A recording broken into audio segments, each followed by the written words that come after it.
this time, we'll call to order the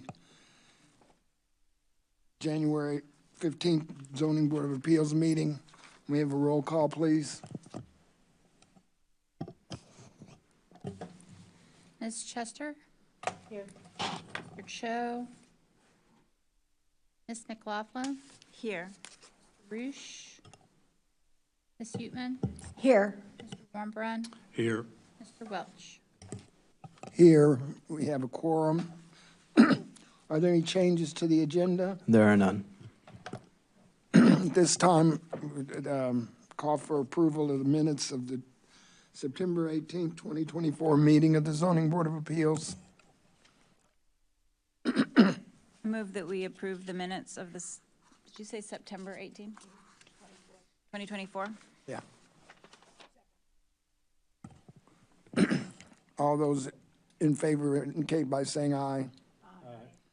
Any opposed? Minutes are approved. Are there any written communications? We received 2 written communications that we just passed out at the start of the meeting. They're both pertaining to the first public hearing for tonight, ZBA 2024-MAJ-03. One of those was from the applicant, and one of the stating that they couldn't make it here tonight, but they requested that the board approve their application.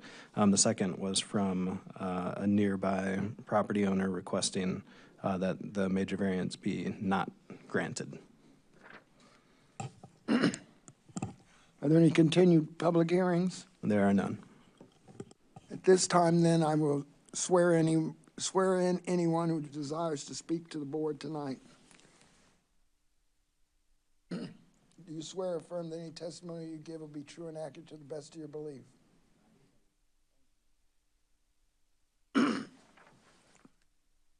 At this time, we call for hearing ZBA-2024-Major-03, a request by Andrew Fell, excuse me, on behalf of Longboy Buick, I apologize, for a major variance to allow a porch stair to encroach 10 feet into the required 25-foot front yard at 501 West Washington Street in the R2 Single-Family Residential Zoning District. May we have a staff report, please? Good evening, Board. The Urbana zoning ordinance requires the Zoning Board of Appeals to review the variance application and hold a public hearing. The board may recommend approval to City Council by a 2/3 majority vote, or approval with conditions to City Council by a 2/3 majority vote, or deny the request.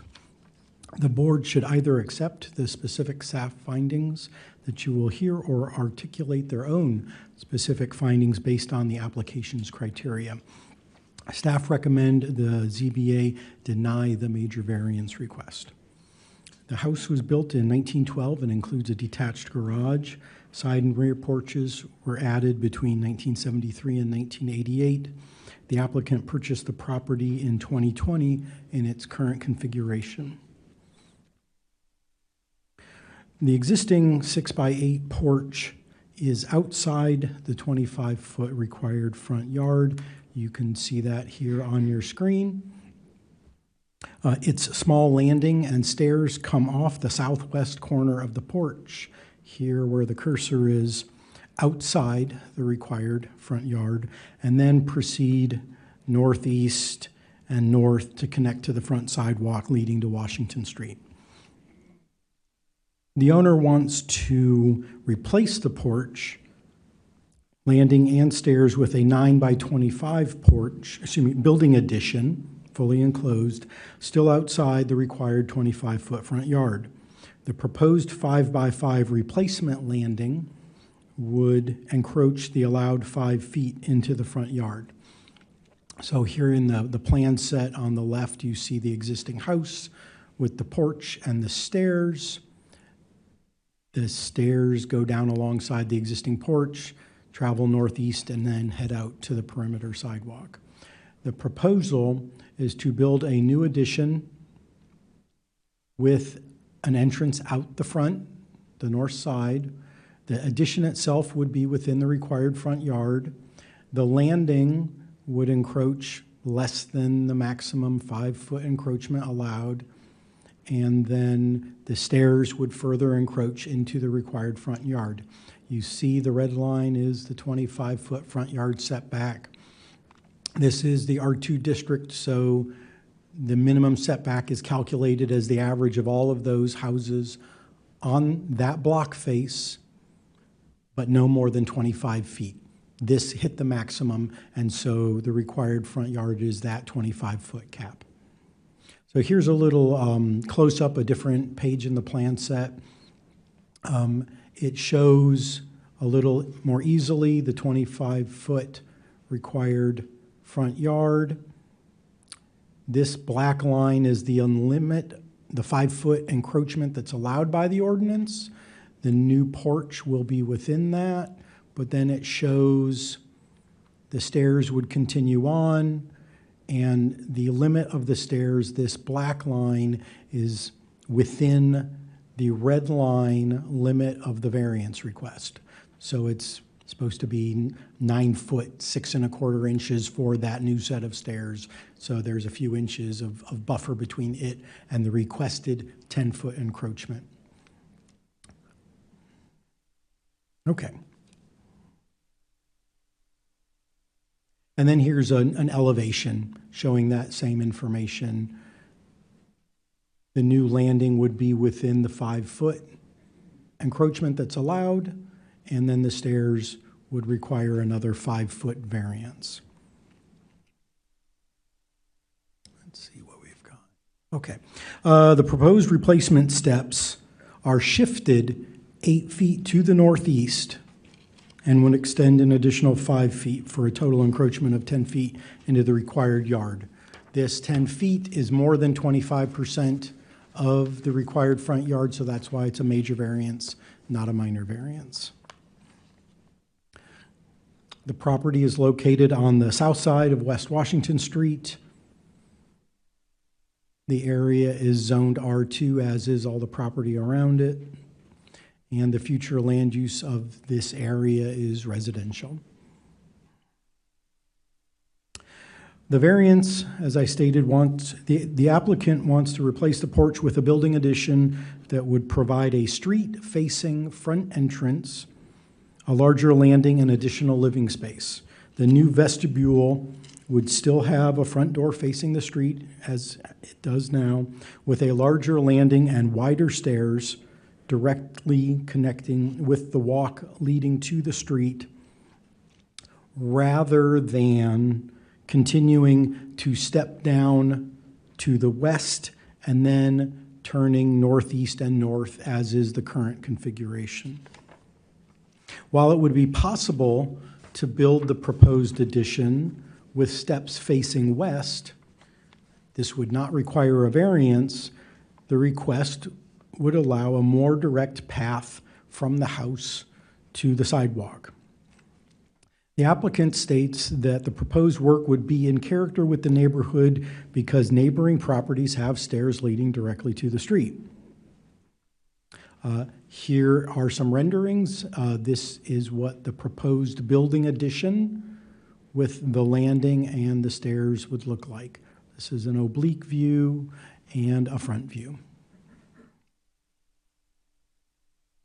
According to the applicant, this is a street of houses with wide and welcoming front yards that present an open and inviting atmosphere to the street, and they state that having front stairs that are not on the front of the house seems rude and uninviting. Staff reviewed the 10 properties on this block face and found that almost all have porches. One porch itself actually appears to encroach into the 25-foot required front yard. 7 of the other 9 homes have porch stairs that lead directly to the street and encroach into the required yard. Half of the homes have more 4 steps, or a set of steps at the property line, than the subject property, which then requires fewer steps at the porch itself. And we'll show you pictures to illustrate that. The zoning requirements for this property and all R2 zoned properties in the city have changed significantly over the decades.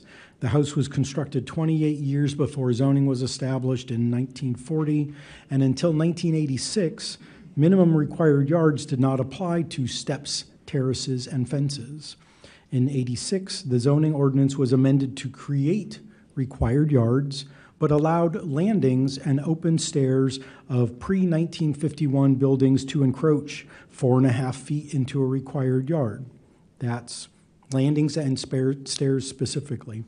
It also allowed open porches to encroach up to 5 feet if they were at least 5 feet from the property line.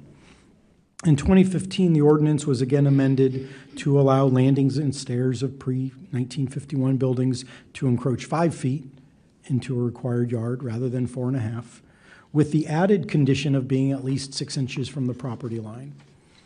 It continued the porch allowance to encroach the 5 feet into the required yard. It added another allowance that, quote, when replacing or upgrading an existing porch and or stairs, the replacement porch or stairs may be constructed in the location of the existing porch or stairs, but no closer than 6 inches from any property line. The porch stairs may further encroach the minimum amount required to bring the rise and run of the stairs up to current building code standards. Staff believed that the intent of this latter amendment was to accommodate the need to allow stairs to encroach further into a required yard when the building code required more or larger stairs. However, this clause does not apply to the current request because the proposed replacement landings and stairs are not in the exact location of the existing landing and stairs. They are approximately 8 feet away. Although the presumed intent of the clause is to allow porches and stairs to be constructed within 6 inches of a property line, the conditions placed on this allowance are very strict. If there were no requirement that the new stairs be, quote, in the location of the existing porch or stairs, end quote, the proposed stairs would be allowed without a variance as they would still be 15 feet from the property line. Section 11.3 of the zoning ordinance requires the ZBA to make findings of fact based on the variance criteria. The board must determine whether there are special circumstances or practical difficulties that exist in carrying out the strict application of the ordinance and why, if granted, the variance will serve the public interest or will not unreasonably hinder and impair the public interest.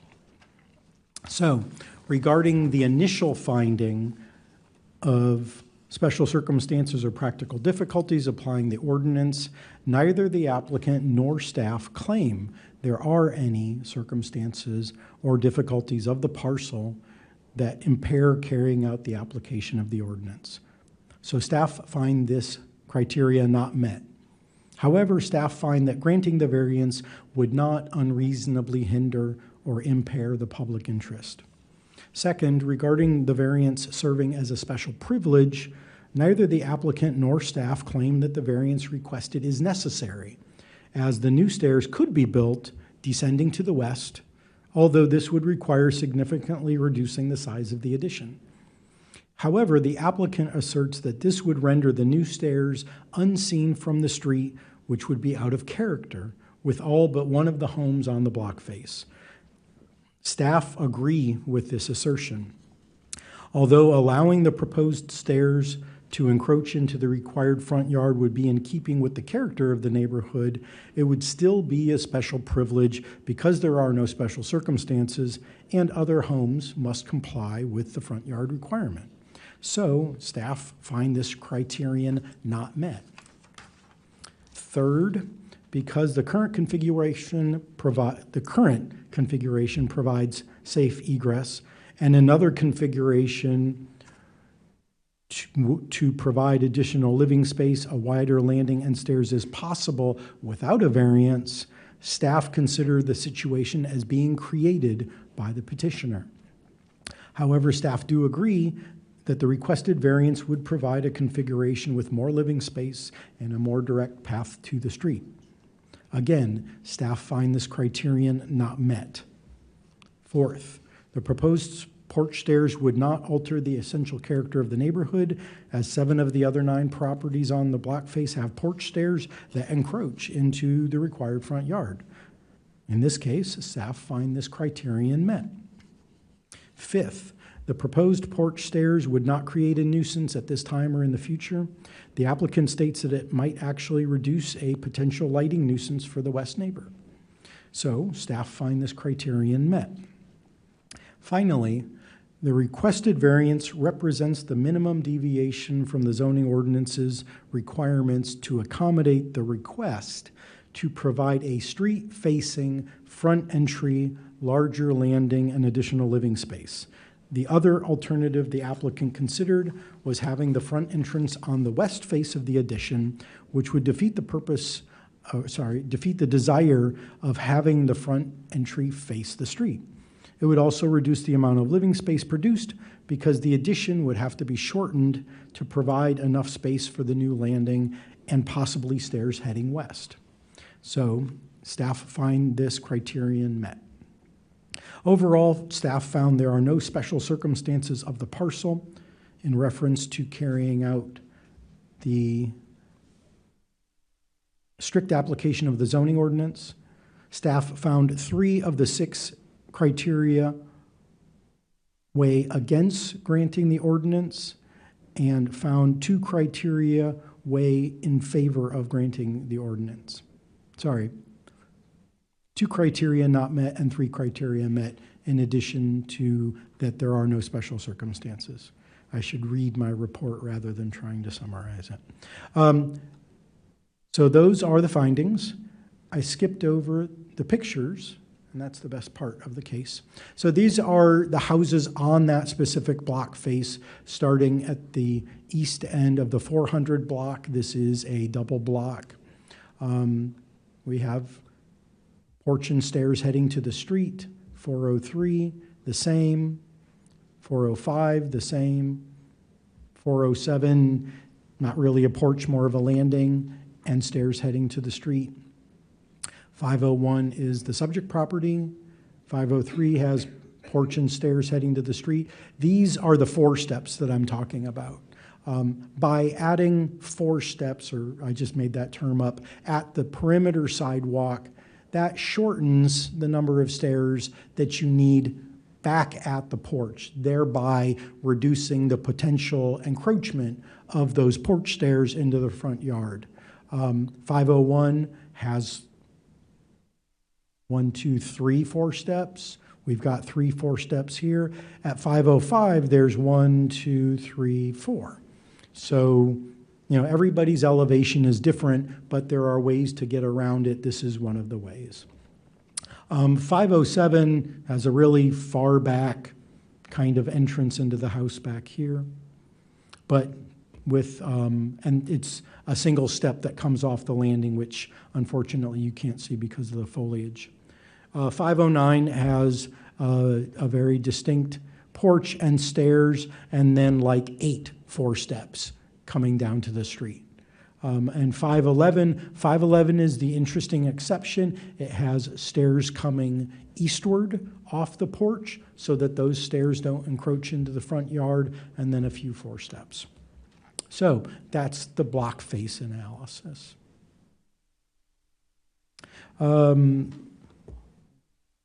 Staff published a legal ad in the News Gazette to notify the public of the request. We sent letters to 56 neighboring property owners and received 1 letter of objection to the request. The findings articulated earlier are summarized in the staff report, and I'm happy to answer questions regarding them.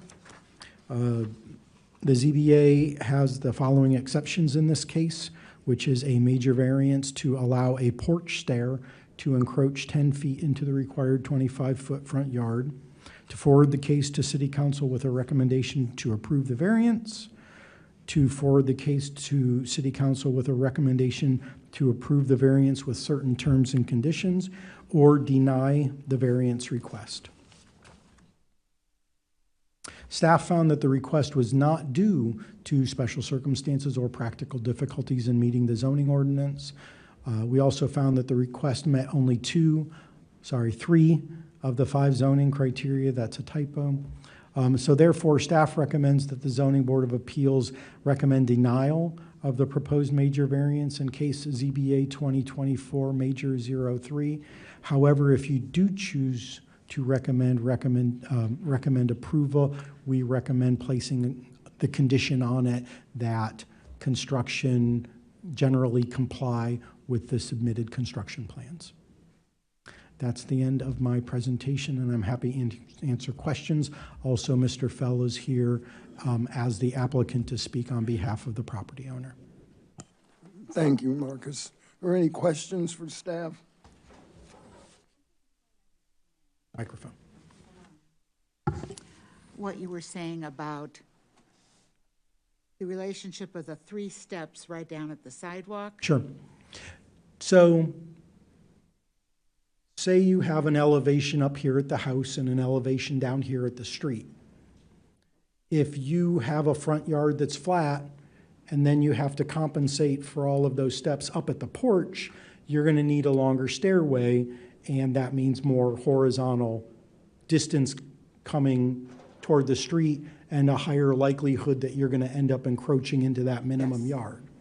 That last one where there were like 8 steps and then there were only a couple 3, that helps shift that elevation change. And nowadays, the zoning ordinance actually talks about not having steps within 6 inches of a property line. So again, you know, that's what we used to do. One of the things I noticed in some people's houses, you come out the front door and there's a landing. Other people's houses, you come out the front door and you go right down. Right. Is that allowed to happen now? I don't know. That would be a building code issue. And that is one of the reasons why I think the zoning ordinance was amended in 2015 to add in that clause to allow as many stairs as you need to meet building code. Mr. Fell might be able to answer the question. I think we talked about, you know, what is building code requirement, and I think there's like a minimum space that's level right outside and inside of a doorway. Okay. So I will defer that. Are there any other questions for staff? Yes, go ahead. So if the porch were going to be less than 10 feet,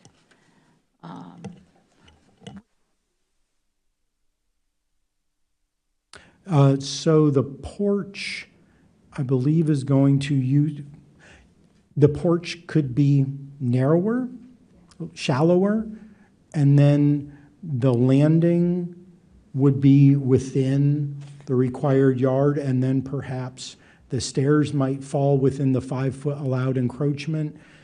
But imagine a 5-foot building addition. I would speculate that the response would be, that's not really functional to provide living space.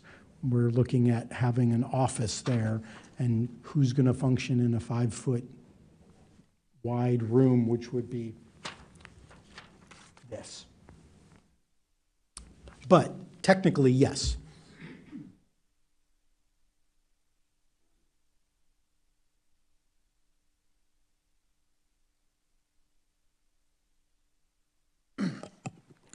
Any additional questions for staff? Thank you. Thank you.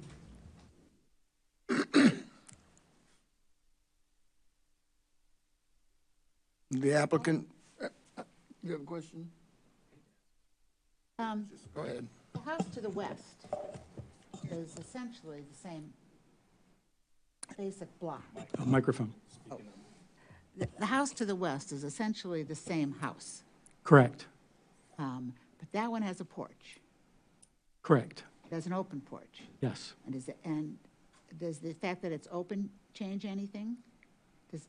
I could look at my spreadsheet, but I think those stairs would be considered legally non-conforming because the combination of porch and stairs goes past the 5 feet that And is the house allowed. next door? Yes. And so, okay, because that porch is 8 feet deep. Okay. And this one would be 9 feet deep. Right. call it 10 or 9 3/4. Yes. Yeah, they're, So, a lot of these situations are legally non-conforming. So say a magical tornado came by and took all the porches and their stairs off, and people wanted to come in and rebuild them, they'd have to ask for variances if they wanted to build them as they were, they're really basically the same house, right, except for stuff that's been done. unless there is there an exception for acts of weather? Okay, sorry, that was a bad analogy, okay. All right, You've already signed in? All right. I'm not sure your microphone's on. Oh, I thought it was on, sorry. So first of all, I want to thank the board for being here. This case was supposed to be heard in November, and I kind of at the last minute was unable to attend. And I'm on a board, so I know the commitment you make, and so I apologize for what happened in November. So thank you for being here. As always, I think the staff did an excellent and thorough job of presenting the case. Marcus always does that. But I do believe that the staff decision to deny the case was made simply because they have to follow the ordinance. Their job is pretty black and white to follow the ordinance or not, and your job as a board is to interpret all the gray areas. And if there weren't gray areas, we wouldn't need a board. So, and this is one of the specific cases where I think this is appropriate. I think staff even, in a way, explained why this is, partially why this is an issue, is we have a house that was built in 1912 and a zoning ordinance overlaid on that decades later. By its very nature, a zoning ordinance has to be pretty generic in its rulings and what it does, and blanketly apply things in places where they shouldn't be applied. That's why we have non-conforming properties, is because they were zoned in that way. And staff has even admitted that one of these houses is pretty much exactly what we want to do and was zoned in as non-conforming. And in terms of, in my opinion, in the city of Urbana, this is the neighborhood where this blanket zoning falls apart the most, because we have houses that were built a very long time ago, some of them on larger lots, that have things like shared driveways, and they're already encroaching too far into setbacks. So as a designer, we never want to have to come to the board and ask for a special condition, but this is absolutely a case where the decision that were made in this design, I think, are appropriate for the house and the neighborhood. It's clear to me as an architect when the different facades of these houses were shown. The one we're working on is pretty abrupt and severe, and what we are trying to do is to bring that more in character with the neighborhood. The encroachment that we have is only the stairs. It's not the addition we're putting on the house. It's not the landing on the addition. It's only the stairs that come out. And it is true that we could meet the ordinance and fall within our allowed encroachment if we took those stairs and instead of facing them towards the street, we turn them to the west towards the neighbor, which is kind of what they do now. To me and to the property owner, that is not the right decision to make in several instances where our porch becomes unwelcoming. You can't really see the stairs from the street, and we want this to be an open, welcoming thing. And we also just got pretty rude to the neighbor because we have a shared driveway. So anyone who visits now is going to come up, not in the middle of our yard, but in his yard, on the shared driveway. They're in his yard to get to the stairs to the house. And that's not, to me, an appropriate way to treat a neighbor, especially in this neighborhood. So I think that in particular, we have here an encroachment that is exactly the purpose of why this board is here. This is it's what the neighborhood should be and how this street should be speaking, the house speaking to the neighborhood. So again, this is just the right way to solve the problem. So I guess I'll take questions. I can answer your step question if you want that answered. Yes. So Oh, go ahead. in the building code, at a door, you can have a step at the threshold of the door, but you need a level landing for 3 feet on each side of that door.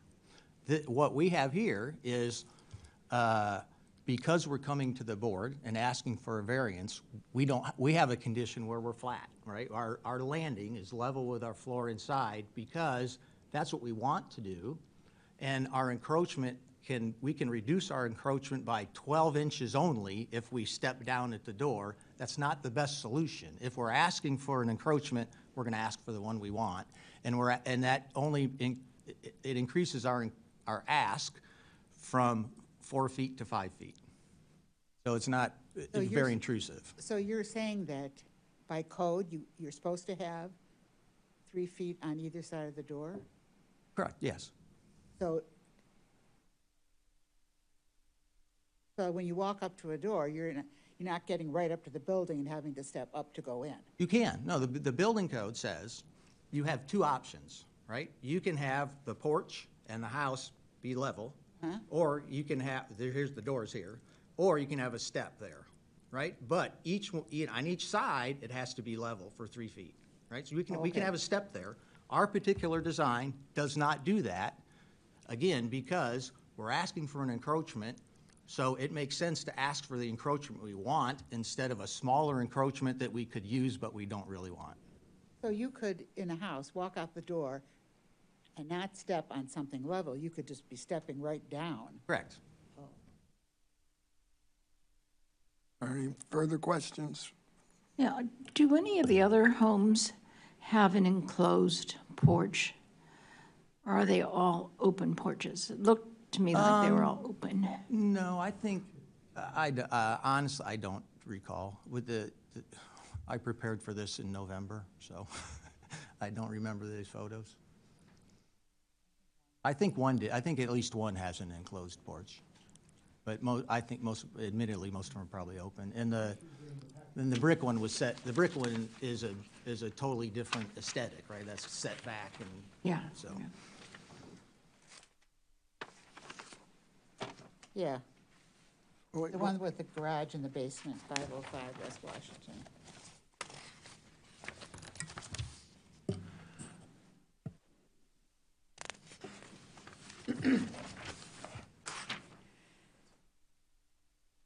No, yeah, they're all of them are open, I think. Ones that have large porches there. We got a letter here tonight from a citizen who thinks that what you're going to do is going to create a limited visibility for them coming out of the driveway.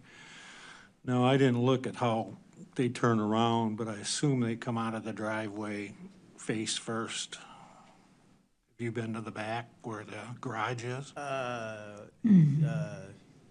They don't have a garage, do Yeah, they? but I can't speak to that. I don't. Okay. Have a garage, do they? It says a garage on one of the drawings, but I don't know That's whose. the next door neighbor's garage. Yeah, I don't know whose garage it is. Was the driveway 50/50, or is it? Yeah, it's a shared driveway. I don't think their house doesn't have a garage, does it? I don't think so. There's a detached garage in the back. That goes to the next house. I was trying to see with the addition, how much driveway is left, and it does look like there's more than a car's length left. Like, it doesn't appear to me that, Do you know the dimension from the addition to the street? I can figure it out. or to the sidewalk really is the Well, it's- question. Yeah, I guess to the Well, sidewalk. It's 15 feet to the property line, another foot to the sidewalk. From our encroachment, right, at the edge of the Right. steps, right, the steps are going down, you can see over the steps. But the edge of our encroachment to the sidewalk is 16 feet, so it's 21 to the other side of the sidewalk, and the parkway is 5 or 6 feet.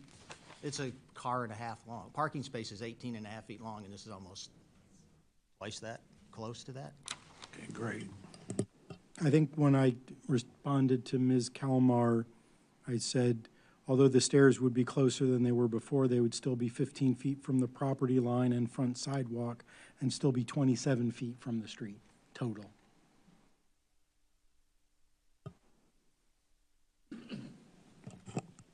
Are there any additional questions to the applicant? Hearing none, thank you. Thank you. Is anyone wishing to be heard in favor of this variance application? Hearing none. Anyone opposed wishing to be heard?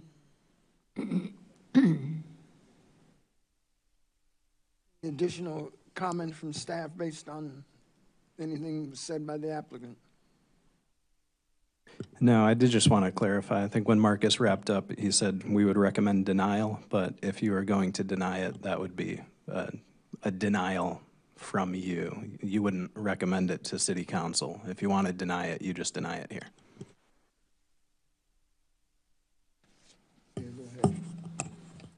Well, you guys are telling us that these criterias are not met, but it seems practical to do it.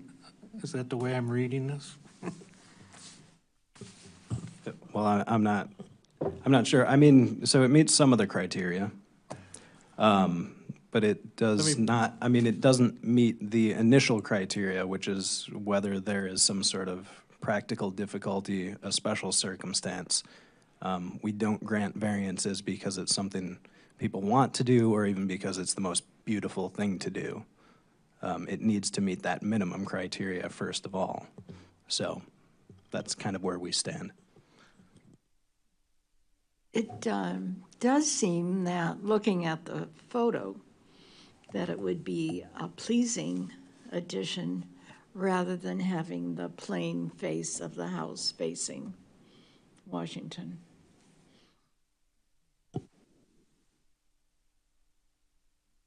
Agree.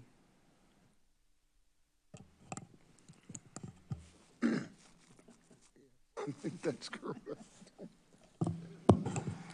All right. Any additional comments? I believe we're ready for motion.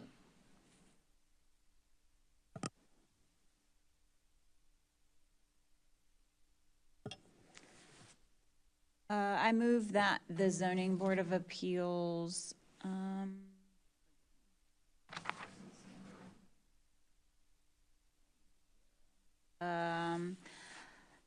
I vote that the zoning board, I make a motion that the zoning board forward the case to city council with a recommendation to approve the variance in case number ZBA-2024-major-04 as requested based on the findings outlined in the memo. With the condition that the construction follow the designs as laid out in the packet. It's been moved. Is there a second to that? Is there any additional discussion? Yes. I'd just say this is something that I think I'm probably going to vote for this just so the city council can decide what they want to do with it. All right.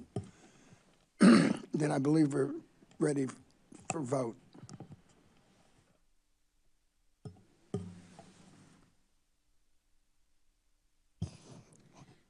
Ms. McLaughlin, Yes. Ms. Huetman, Yes. Mr. Warmbrun, Yes. Mr. Welch, Yes. Chester. And motion carries by the necessary votes for forwarding to the city council for their consideration. At what meeting? That would go to the Committee of the Whole on February 3rd. Thank you. Now call for hearing case ZBA-2024-C-01, a request by Jonathan Thompson on behalf of RSCC LLC for a conditional use permit to allow a fast food restaurant at 809 West Green Street in the B1 Neighborhood Business Zoning District. May we have a staff report, please? We do indeed. Okay. Good evening.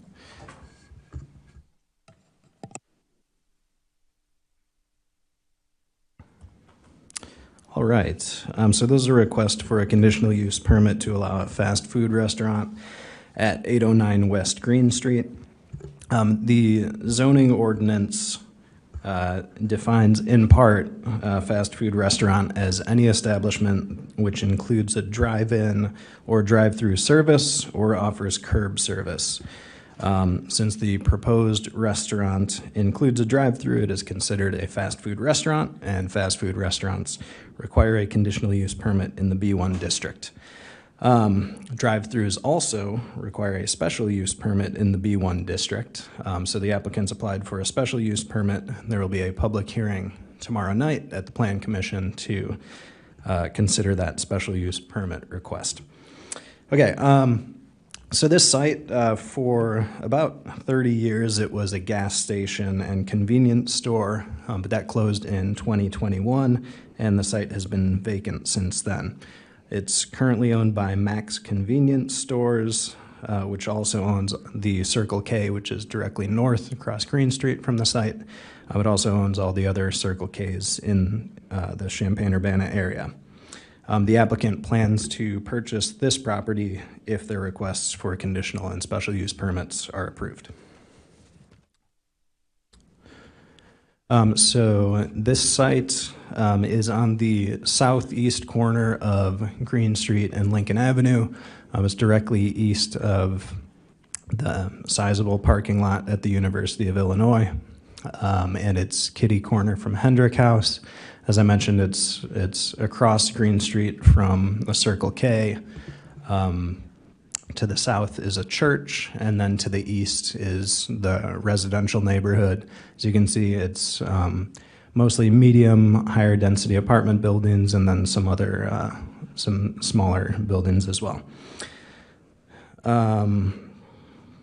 So the proposed use is for a Dutch Brothers coffee shop, which would have a walk-up and a drive-through service. There will be no interior seating. Want to clarify, in the staff memo, I stated that the applicant had stated there will be exterior seating and restrooms in the building that would be available for customers. That's something I had discussed with the applicant. So the applicant works for a developer, Rockford Structures, and they are working with Dutch Brothers. The applicant has discussed our desire for outdoor seating and restrooms for customers with Dutch Brothers. They have not committed to that, so when I give my recommendation, I'm going to recommend that as an additional condition. Just giving you a little preview of that section of my presentation. So according to the application, Dutch Brothers is the fastest growing quick service restaurant in America. They sell coffee and coffee drinks, or I think they're actually espresso-based drinks, but you get the picture. Other soft drinks, and they have a small selection of snacks as well. Before I move on, I guess I should show the existing zoning. So this property and the gas station across the street are zone B1, which is neighborhood business. The university zoning is all kind of legacy zoning from before they purchased it that we have yet to rezone. To the northwest is our new campus mixed-use district, which used to be the B3U University General Business District. And then to the east, you see a lot of sort of medium to higher density residential zoning. And then further east along Green Street is the mixed office residential zone. Regarding future land use, this area is identified as campus mixed use, which I'll get to in a few minutes. To the east is mostly multifamily and then sort of a mix of residential. To the west, institutional, because that's where the university is. Okay, so Typically, Dutch Brothers sites are auto-oriented in their design. When we had preliminary discussions with the applicant, we've been having discussions with them for several months.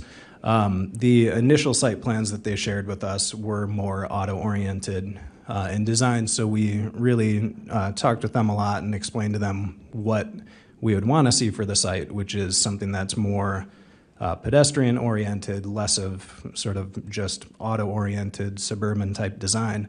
Because this is a really, this area is very heavily traveled by mostly students on foot. You see a lot of people riding bikes, people on scooters. There's MTD stops within a block on each side of the site. So it's really more pedestrian-friendly than it is auto-oriented. So the site plan that they provided with us that's before you tonight is really responsive to staff's desire to make it fit in, not just with the neighborhood, but also with the zoning district that it's in.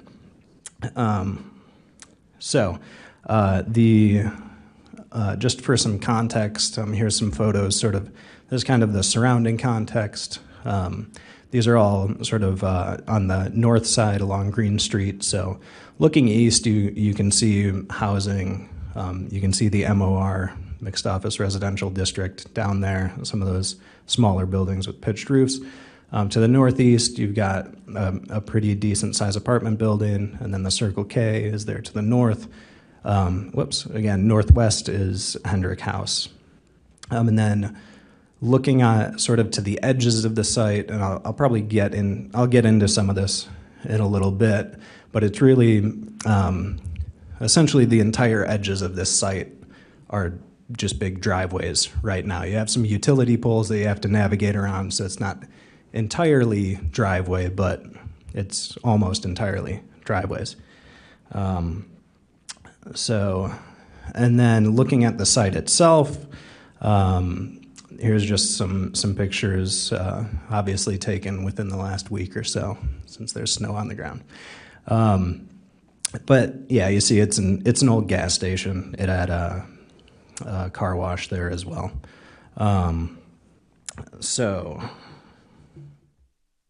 The site plan, I'm just gonna zoom in on the site plan here. So as I said, this site plan is pretty responsive to what we were looking for. So they placed the building. It's kind of a small building. It's 950 square feet, but they placed it on the north side of the lot, near the corner of Lincoln and Green Street. So if you're walking there, if you're riding your bike there, you've got sort of priority there. It's designed so that people walking and biking, taking MTD, they're prioritized here. In terms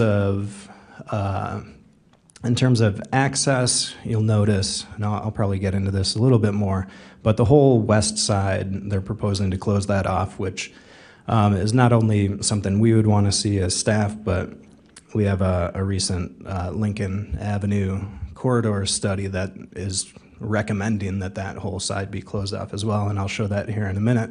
So the access to the site is really consolidating all of the driveways sort of into one space, which is on the northeast of the site, which is the best spot to have car access here. It really limits a lot of those conflicts, not just between people driving onto the site and people walking by the site, but also just on Lincoln Avenue, just in terms of mixing with traffic as well.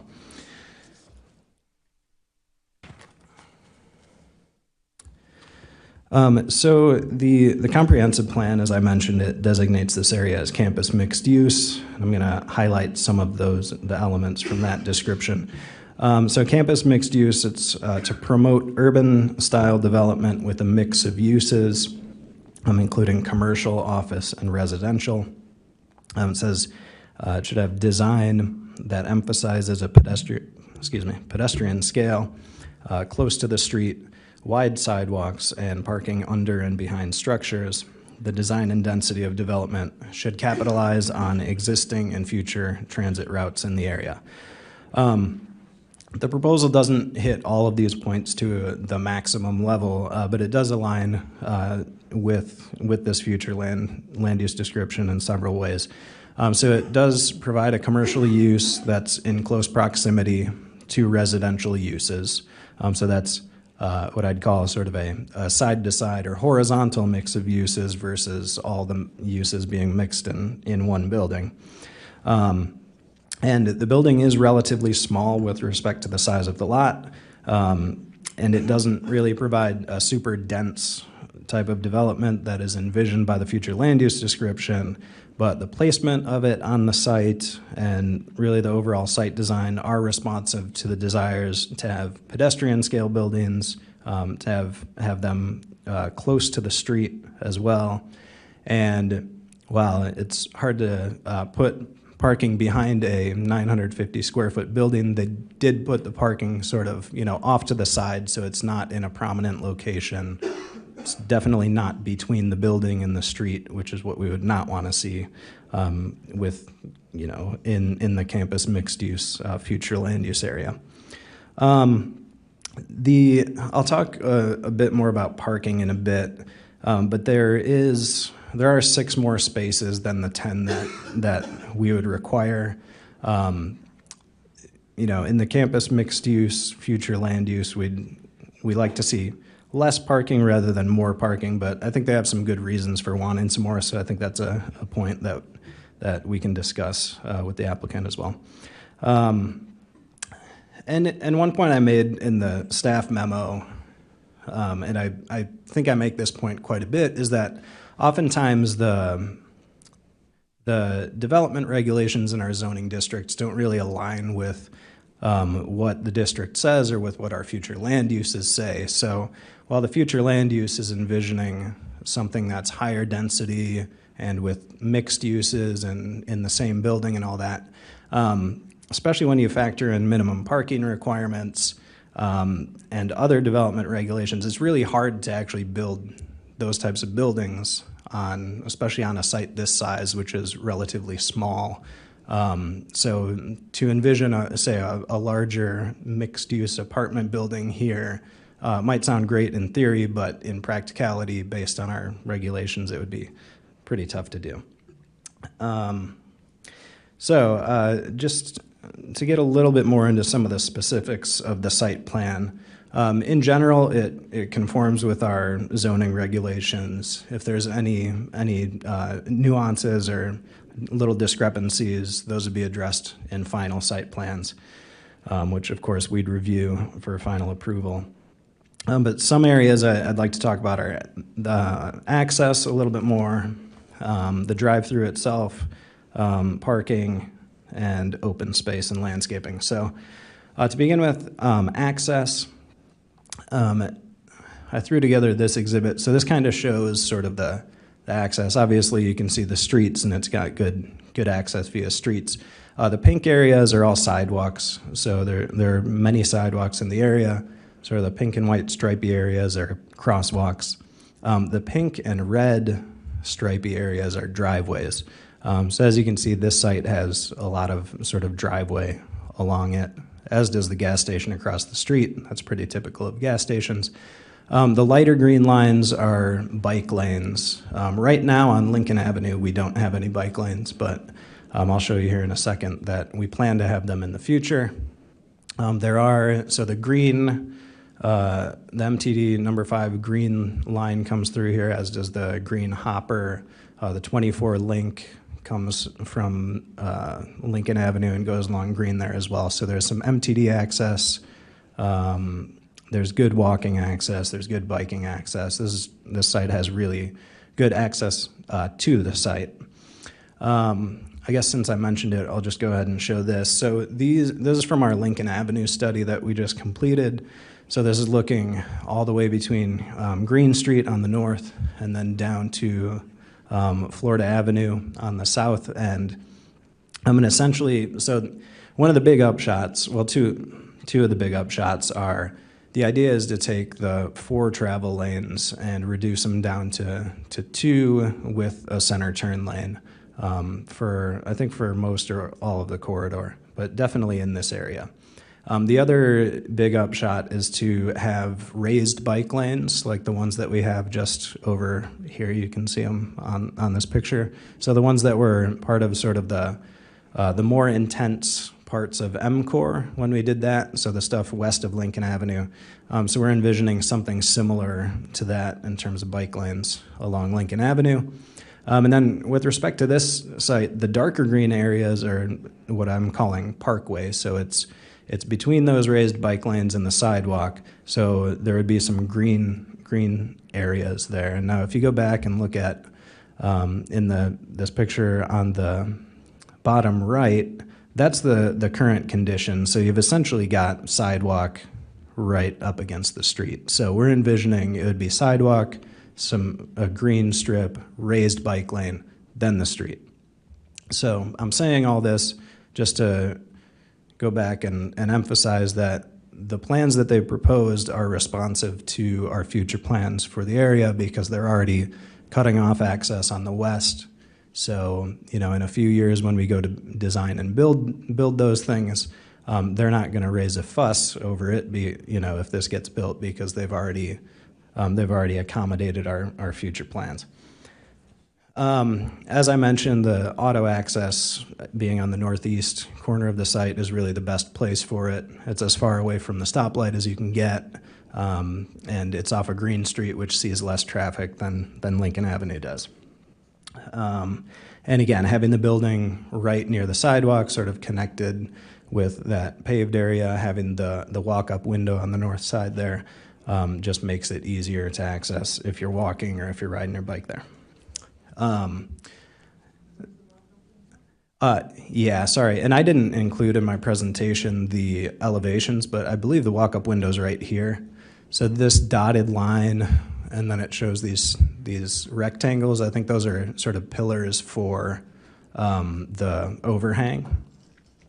Sorry, it's in the staff memo, and I realize that a little too late to include it. But yeah, there'll be a walk-up window here on the north side. Okay, yeah, the drive-through itself, so as you'll notice, it's a 2-lane drive-through, which it's typical for Dutch Brothers locations because they find that that's a more efficient way to do things. It's my understanding that you don't actually order at a window. They send people out to your car, you order at your car, and then you kind of merge. The 2 lanes merge to the pickup window, and then, so it's a more efficient way of ordering, they've found, than to sort of have the, typical drive-through that we conceive of.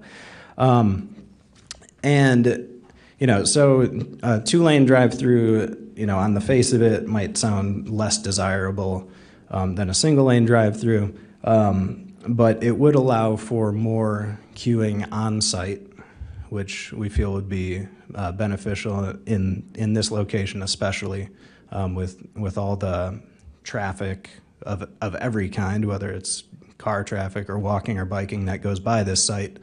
We don't want a situation where the cars queue up out onto the street. We've seen that, if you've ever been to the Starbucks up by Schnucks, there's queuing. That queues sort of onto the Schnucks lot still, but it's kind of a big backup. But Jimmy John's has been historically problematic up at University and Broadway.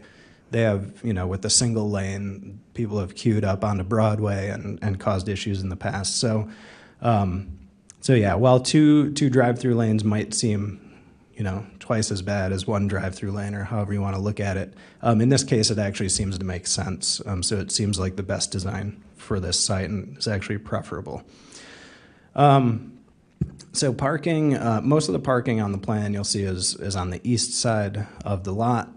There's a couple spaces here in the middle. We've found in the past that we require far too much parking for typical fast food restaurants, because fast food restaurants have to meet the same parking requirement as for a sit-down restaurant, where people are staying there for, an hour or two at a time. And so in this case, it's a fast food restaurant, so we would think it would need less parking. Also, there's no interior seating, so you don't even have the option to sit in the interior to eat. So that would seem like they'd probably need less parking. But talking to the applicant, it sounds like Dutch Brothers will have 8 employees working at any given time. So, not all those employees are necessarily going to drive there. But if they did, you might need, 6, 7, 8 parking spaces just for employees. So I understand why they might want to go beyond 10 parking spaces.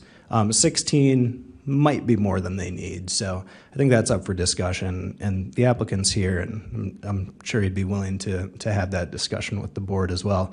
So our revised recommendation is going to be to consider maybe not going down to the minimum that's required of 10, but maybe something between that 10 and 16.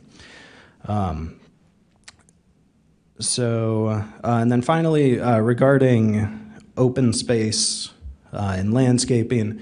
So if you recall, the site, right now it's covered in snow, but under that snow is just a bunch of pavement. So right now there's really no usable open space there. The B1 district doesn't require any usable open space. So we think it's good that they're providing, some usable open space up here. We'd like to see some seating, some outdoor seating on the site. So we think it's good that they're providing something that's probably more usable, certainly more usable open space than what's there. It's still preliminary, so we don't have a landscaping plan, so we're also recommending that they provide a landscaping plan.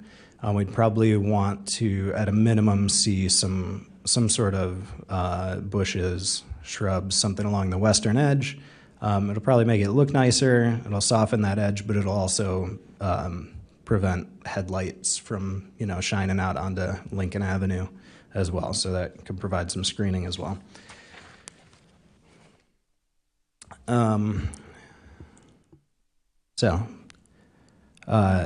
Onto the requirements for a conditional use permit. There are 3 of them, so I'll go through those kind of quickly. The first is that the proposed use is conducive to the public convenience at this location. So the site itself at the corner of Lincoln and Green is a convenient site to get to. And the site design, as I've kind of articulated, makes it convenient whether you're walking or taking MTD or driving or riding a bike there. The way they've designed it, the location itself is conducive to the public convenience.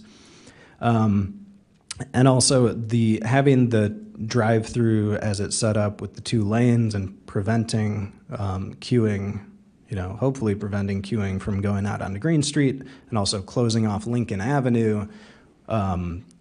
Well, maybe that doesn't add convenience. It certainly mitigates some inconvenience that might happen if it weren't set up like that. So we find that first criteria is met. Number 2 is that the proposed use will not be unreasonably injurious or detrimental to the district or injurious to the public welfare. First of all, it's the 2-lane drive-through, which should minimize the chances that cars back up in a detrimental way, like by blocking the sidewalk or going out onto the street. Second, it's eliminating that automobile access on Lincoln Avenue, which has more traffic and therefore more potential for public harm than having the access on Green Street.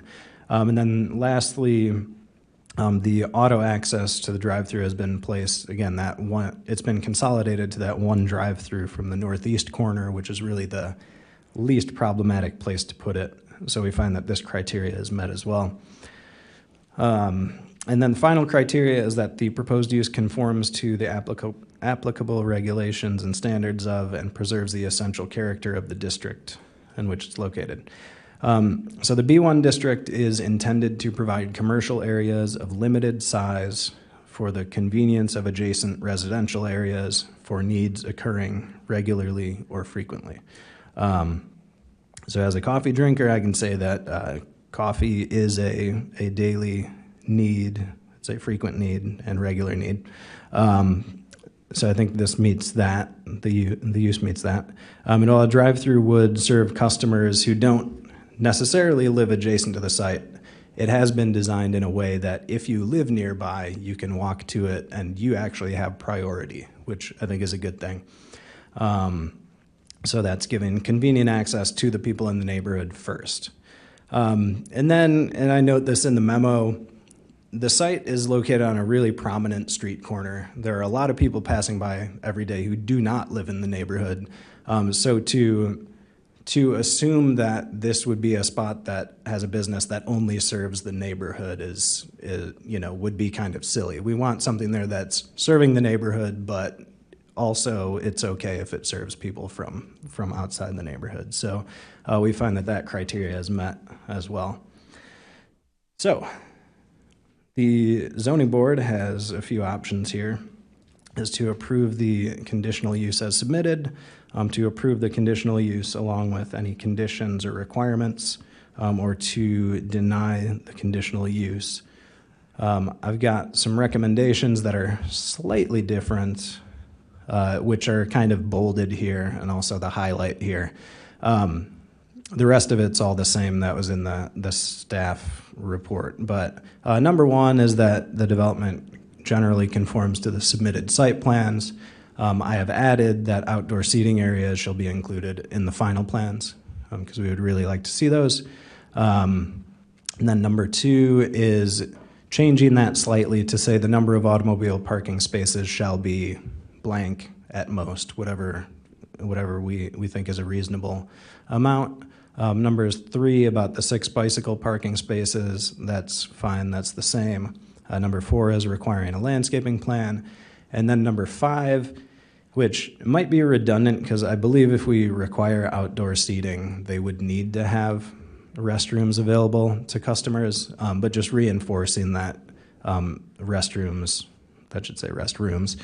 shall be made available to customers. So that's my report. The applicant is here, and after I answer questions, can speak and answer questions as well. Thank you. Are there any questions for staff?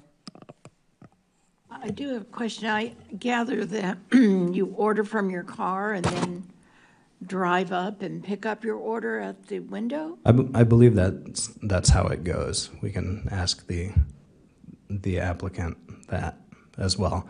But that's my understanding, and that's why they have sort of the 2 lanes, is that they send people out to your car, they take your order, and then they tell you when to get into the line to pick up your order. Question about the restroom condition. It's just not something that's been before us before, so I'm not very familiar with it. What you said, it's attached to outdoor seating, this general requirement. Could you just talk into that a little bit more? Well, I'm not a building code expert, but it's my understanding, and I think Andrew left as well. He is our resident architect. Yeah, I believe in talking to our building safety manager, I believe that if you're providing seating outdoors or indoors, you need to provide public restrooms, for those customers. So I believe that if we say you need to have outdoor seating, they would need to have restrooms, but I don't think it's harmful to add that condition. So if we add it as a condition, is it a requirement? I guess I'm unclear on how this moves forward. Yes. Okay. So if we want them to have, if we want them to have outdoor seating and we want them to have restaurants available to customers, and we add that as a condition, then they would have to do that. So if there wasn't outdoor seating, then restrooms would just on their own be required. I would suggest you do both of these. Okay. So if you said, we don't care about outdoor seating, then I don't see any reason that you would need to require restrooms there. Okay, just curious. Thank you. Mm-hmm. So we require them to have restrooms. We're changing the footprint of the building then, right? Because you're not putting restrooms in a 9.5 by 10? If it's 950 square feet, you're changing the whole building, right? I don't think so. I mean, they need restrooms for their employees. They do? I Yes. know they need sinks, I'm not, They do need restrooms for their employees, so I don't know. And, you know, I suppose if it required a slight increase in the footprint of the building, you know, that, I think that would be generally conforming to the submitted site plans. I believe that the plans and elevations are, you know, are somewhat standardized, because, you know, because this is a, you know, they have hundreds of locations already. So I think they probably have it figured out where this building of this size works pretty universally, but it's a good question. and then the other thing is the parking spaces, they're basically for their employees, not for the public. No, I mean, it sounds like at any given time, they could have up to 8 employees there. So some of the spaces would be for the public. I think if you have an eagle eye and you look on the site plan, there's signs here that say order ahead parking signs. So I guess these two, or maybe you'd have to move those down if you had to have another handicap spot there. Anyway, they would have a couple spots dedicated to people who are just coming in, picking up orders, and then heading out. So I'd say roughly half of the spaces might be for employees. Okay, so order ahead, all right. They've done that on their phones. I just don't see somebody driving up here other than that, parking, getting out, walking over to the front instead of just going around in their car. So it seems to me, the public never enters the building, right? Right. Okay. And are these supposed to be bathrooms? No, I think those are trash bins, aren't they? The two dark Yeah. dots down there? Yeah. Those are trash. So where do you envision the outdoor seating? I imagine that you've got this space up here, so I imagine somewhere up in this area you could have some outdoor seating. It might not be terribly pleasant since you'll be near the corner, but it might be all right.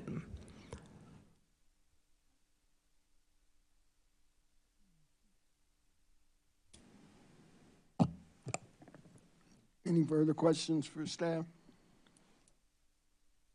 Thank you. Okay, thanks. Does the applicant wish to be heard? Please come forward.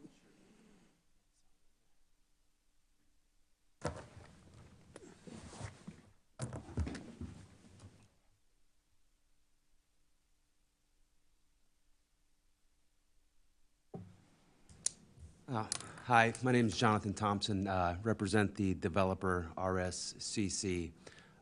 They are a development company out of McChesney Park, which is about is close to the Wisconsin border, but in Illinois. It's a family-operated development and construction company. They've been in business for about 60 years. I'm actually local. I started working for the company about 2 months ago as the in-house counsel.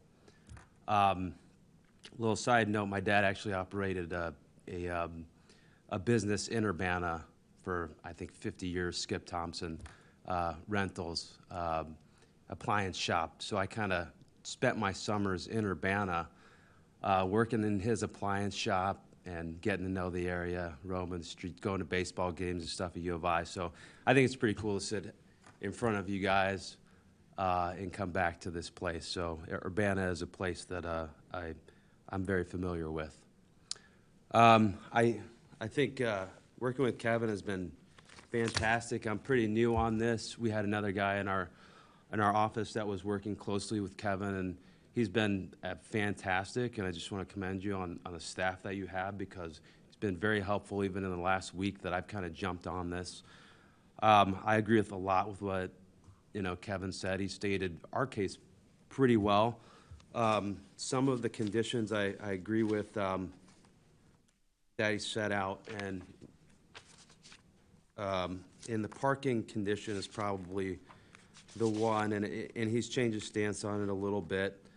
But yeah, if we have 8 employees and only 10 spots, I mean, and I know that there will be students who probably will work there, but they might have cars, you might have Some employees are not students that will, need to park there, and there's only 10 spots available, and then you have 2 that are handicapped, and you're not really gonna have spots for customers. So I think, we'd like to see 16 spots there. I also think that, it's a popular coffee shop. I think the way that the drive-through is set up with the double lanes is going to prevent a lot of the congestion, but it could help to have a little bit of backup parking there to prevent any chance of any kind of overflow of parking. I also think that, I guess I don't see the negative of having the additional parking. I don't think it's really a blight. I don't think it would look bad. It's all gonna be located, on the east side of the development. It's gonna be shielded by either a screen fence, or we're gonna have landscaping there. So I think sort of balancing it all out with the parking, we'd like to have those 16 spots. You can't really add them later on, but we can plan for the future if we have those spots. I think, I represent the developer, so Dutch has the ultimate call when it comes to outdoor seating and a bathroom. I think they'd like to have the option, whether they need to have a bathroom for customers or have the outdoor seating. Other than that, I think I agree with the conditions that have been set forth. So if, Thank you. Questions for the, so if they were required to have a public restroom, would they not build? I can't answer that for them. I can't give you, I would hate to give my opinion on that. I don't sense that they would absolutely not build with that condition in place, but I think they'd like to have the option. I think the intention is to have the outdoor seating, but it just needs to be looked into a little bit further. And so, I wouldn't want to hold them to that as a condition.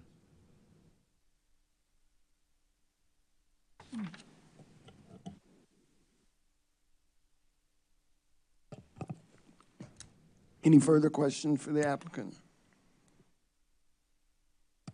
Maybe Kevin knows this, but there's a coffee shop on University Avenue that's open. Maybe it's the corner of Broadway. Avenue. Anyway, does that have a public restroom? Are you talking about the one on Broadway and University? Yes. I do not know. I think Marcus reviewed those plans. I don't think they have any interior anything other than for their employees and stuff, so I don't think that they have a restroom for public in there.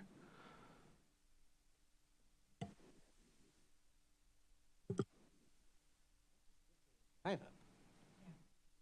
Concrete all over it. I don't think they have.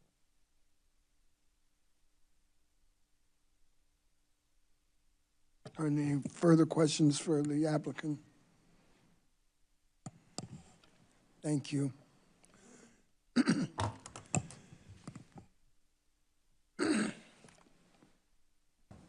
No one else was sworn in, so if anyone want to be heard in favor of this proposal, you'll have to swear you in.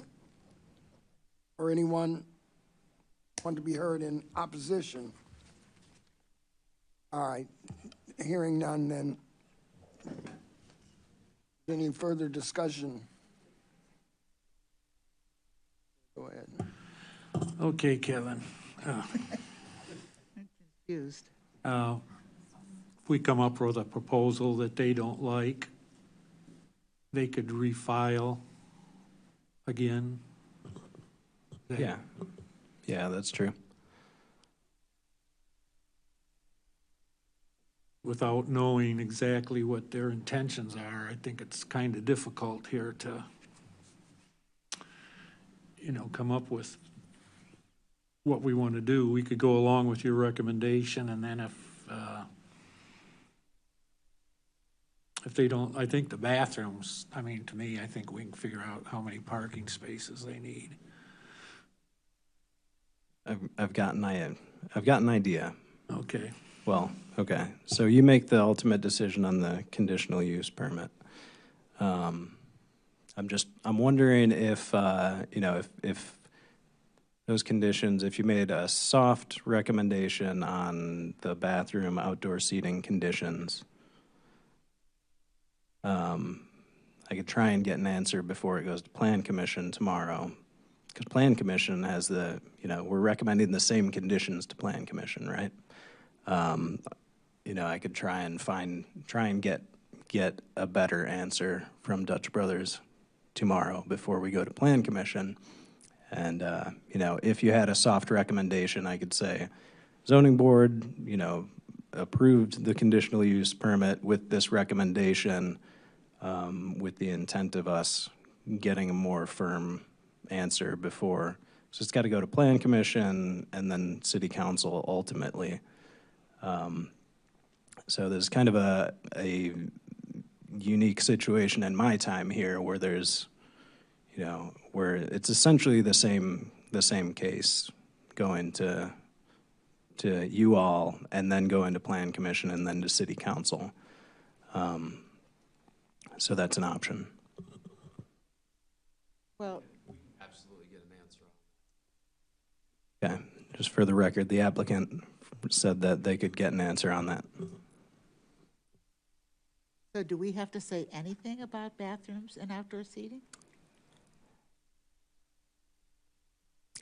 I don't think you would have to. Are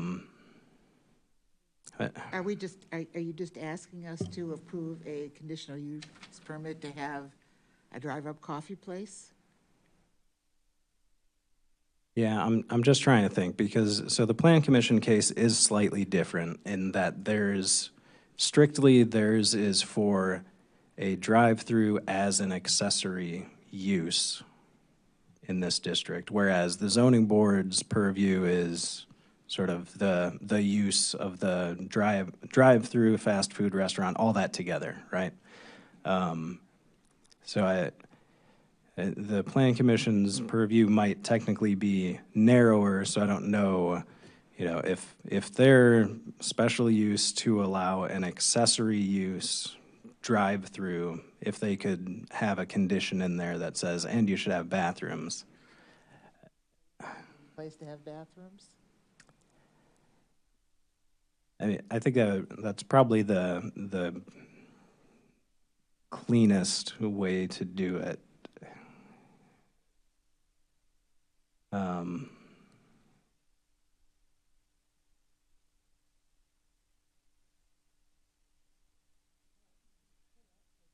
Is the word prefer instead of required? Would that work? Yeah, I mean, yeah, like I said, you could be kind of soft in your recommendation. So, you could say a condition is that you recommend they have an outdoor seating area and restrooms available to the public. And at least that sets the intent. And those two go hand in hand. If they don't do outdoor seating, they don't need a bathroom. I don't see any reason to require a bathroom if there's not going to be any outdoor seating. Because otherwise it's just people driving through or walking through or biking through and being off on their merry way, so. Do they have any that have bathrooms inside? I believe they do. Yeah, I mean, they have hundreds of locations, so.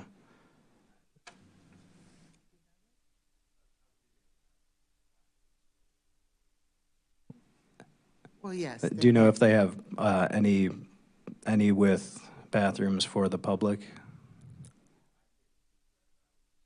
Okay.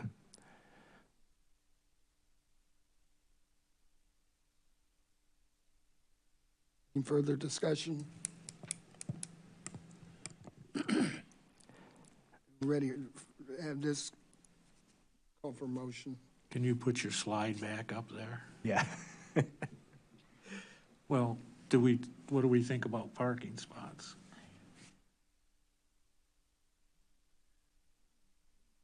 Are there 16 on this diagram? There are, yeah.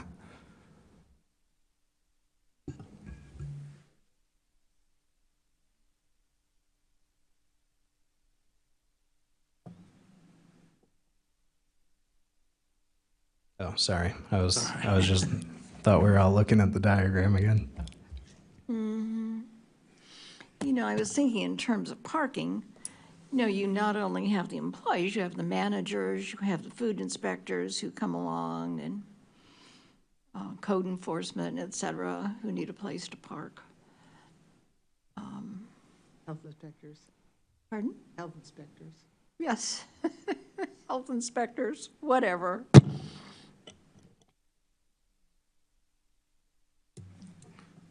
Okay. I move that we approve ZBA case 2025-C-01 with the following conditions. That the development shall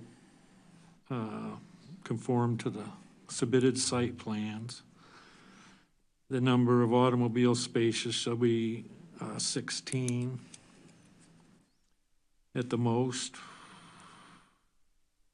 At least 6 bicycle parking spaces shall be provided. Number 4, a landscaping plan is required prior to construction. At the minimum, the plan shall include some combination of bushes and shrubbery on the west side of the lot between the right-of-way and the drive-through lanes. And that we strongly recommend that there be outdoor seating and restroom made available to customers in the final plans. There's a second to that motion. Second. Any further discussion? Ready for a vote?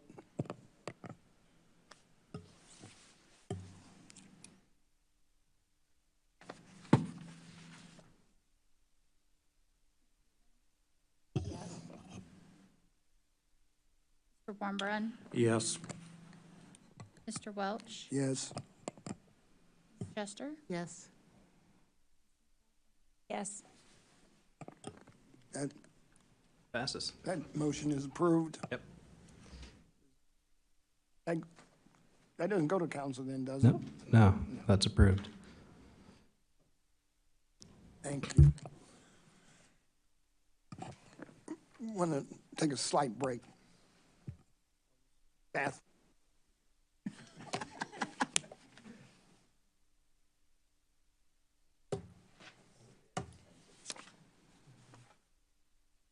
So I had made this little drawing of those two houses next door to each other. They're both 28 by 30.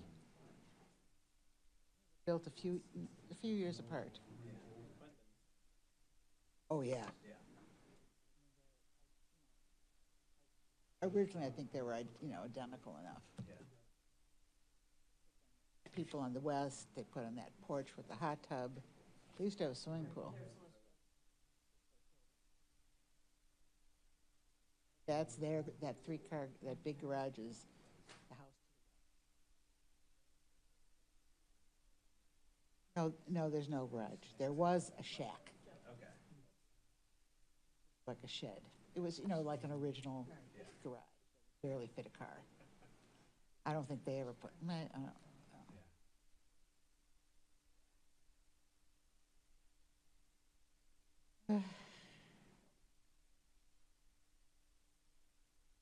That's a good thing that the people who lived there liked each other. Yeah. That is a narrow driveway.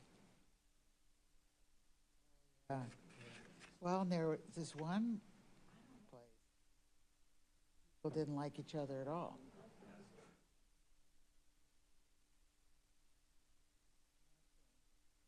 Over on Michigan. Yeah. Have pretty strange fights. I can only remember 3 cases where people really argued about property lines. Ugly.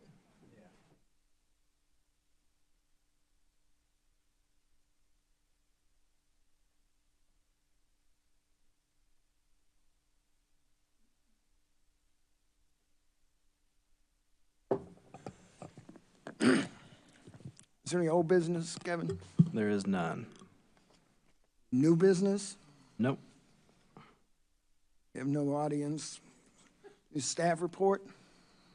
Just wanted to mention that the case that you all recommended for approval last time, the farmhouse variance, was approved by the city council. I believe it was on October 14th, which was what was stated in the minutes. So that one passed. That's it. Yeah, I think this is where I get to chime in every meeting here for the last 5, maybe. Do we know anything about this court case involving the, Oh, is there one? is there one? The storage units out on High Cross Road? I believe that one is done. I believe that was in our favor. But the last, yeah, because it was a few months ago that there was a like it had gone back to court, and then there was some 15-day period in which the petitioner could resubmit, but by that point the conditional use permit was basically done anyway, so I think they just left it alone. Because conditional use permits expire after a year if no work is done, so that's not getting built, it's done. The year wasn't up till December, but Yeah, I don't know. There's no longer a permit to build at? Correct, yeah, that permit's expired. so that's gone to B1. Yeah. Okay, now, why in the world were we not notified of this or anything? Well, I mean, I technically haven't been notified of the final decision. I just knew about sort of a preliminary when it was still working its way through. Was the judge did this, or was there an agreement that somehow took the case away? I don't have all the details, but, well, I'm pretty sure that the judge ruled in our favor. So it was up to the applicant to, to appeal, or whatever the legal terminology is. Well, see, that's where it confuses me, because the Barrington Commons people brought the case, correct? Correct. Did they win or lose? They did not win. We prevailed. The city prevailed. The city prevailed, and Yes. then the applicant decided not to build there Yeah, sorry, after we yeah. won the case. Right. Yeah, and I think that had been his intent for months. Who built that other one? Well, right, the other one's built, but, Yeah. I think he did build behind Renner Funeral Home. oh yeah, it's done. Well, and now there's that thing up there on University, that massive thing. What are you talking The U-Haul one, it's huge, it's 5 stories tall or about? whatever. Yes. Okay, then back to my favorite, the bylaws. That's something we're gonna take up with our city attorney when we have some time. It just seems to me kind of dumb that we're really like neglecting all this planning stuff just because we have an election coming up here, and nobody seems to want to appoint anybody to some of these posts, so you guys have more time. And you don't have to comment on that. I appreciate that. And the last thing, what was the last, okay. The last thing is we changed our email. So our secret Urbana email has changed, and I did not make a copy of how to get my email thing. So now I have a new address. Is that on the website? the new ones, or do I need to call somebody? So your new email address should be your first name, a period, then your last name, at urbanail.gov.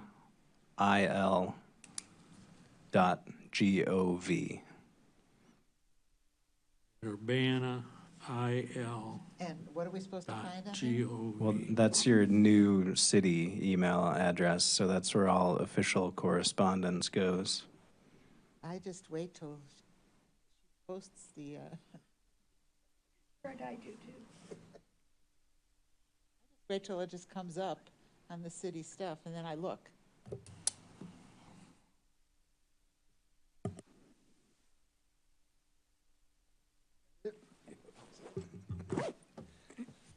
Anything further?